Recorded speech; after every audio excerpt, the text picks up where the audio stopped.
Hello. Today I want to go into how I use AI as a brainstorming partner to get practically an unlimited number of ideas for pretty much anything that I need to use them for when writing.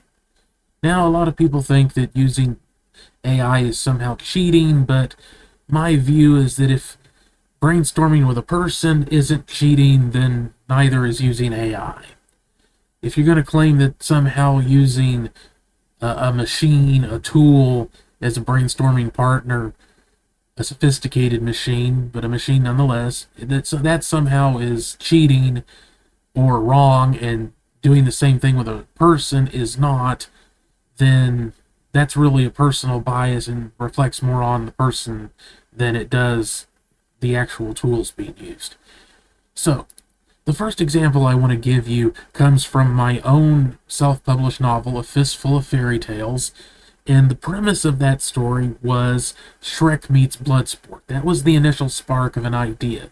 So what I did was come into ChatGPT and used a prompt along the lines of, give me some plot ideas mixing elements of Shrek and Bloodsport.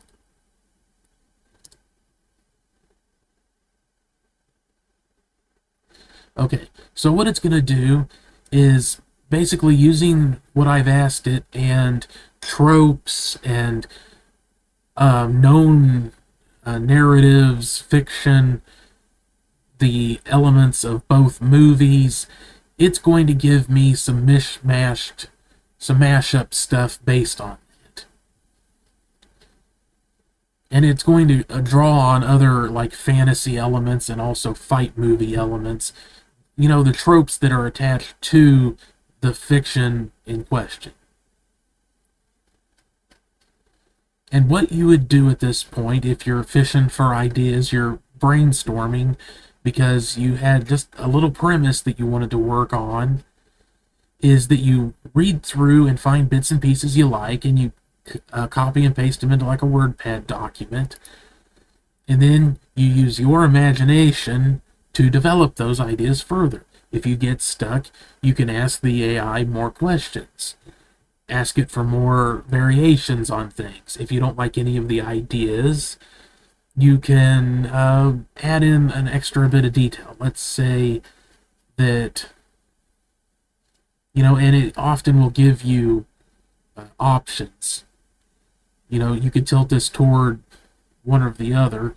So let's say I'd like to focus more on a fighting tournament featuring fairy tale characters, which is what I did.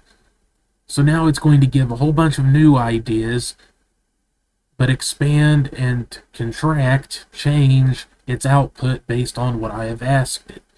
So I can get all the ideas I could ever possibly need by looking through the output and picking and choosing what I like and don't, and ignoring what I don't like. It is the perfect brainstorming partner because you can keep asking it for new things and it's never going to get bored. It has no ego, so it's never going to get mad that you don't like one of its ideas. It's not going to get sick of you.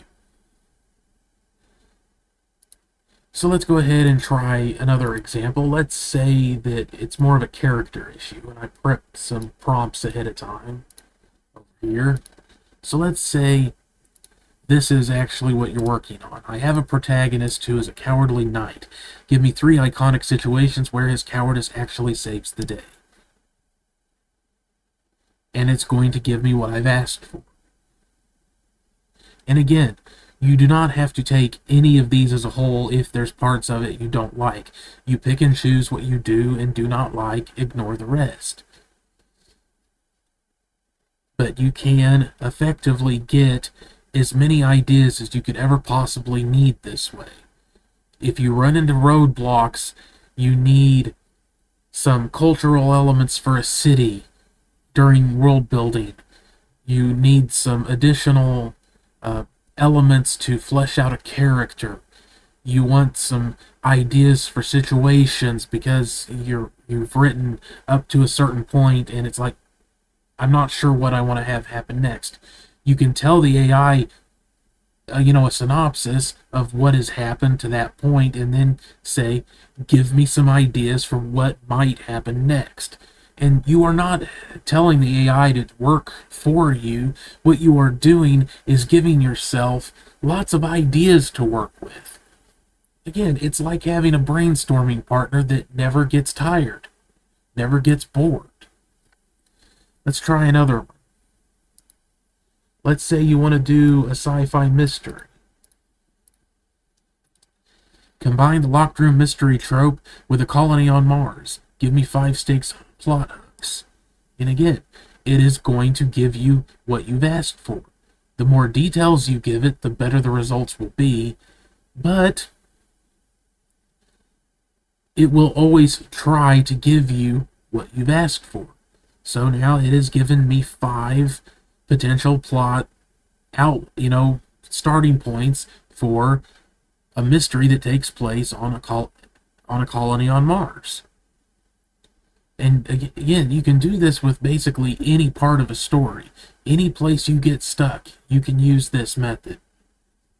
Now, for names, I like to use random name generators, like on the website fantasynamegenerators.com. This is kind of my go-to because it just has so many different ones. And the reason I do this is because it occurred to me a long time ago now that there's really no such thing as the perfect name. There are only names that you like that fit the story. You don't want to have a fantasy story, and I'm on the American English name generator here, and have a character that's named Louis Clark. The first one right there. That doesn't fit the story. But you could go to fantasy and folklore, or you could go to historic names and say something like Elizabethan names and look for something. And Valentine Pemberton, now that sounds a little bit more fantasy, a little more fantastical. If you want some kind of stereotypical fantasy surnames, there's one here, and you can get things like Warwood and Spiderdew and Mountain Swift, all sorts of things like that. So it's a way to avoid roadblocks. Always. That is my philosophy. Avoid roadblocks, maintain momentum, keep going. Because if you don't keep going, at least in my case, I always struggled with keeping momentum, getting frustrated, and quitting. Until I started using AI tools a couple of years ago, I never finished anything. And now I have 5 self-published novels.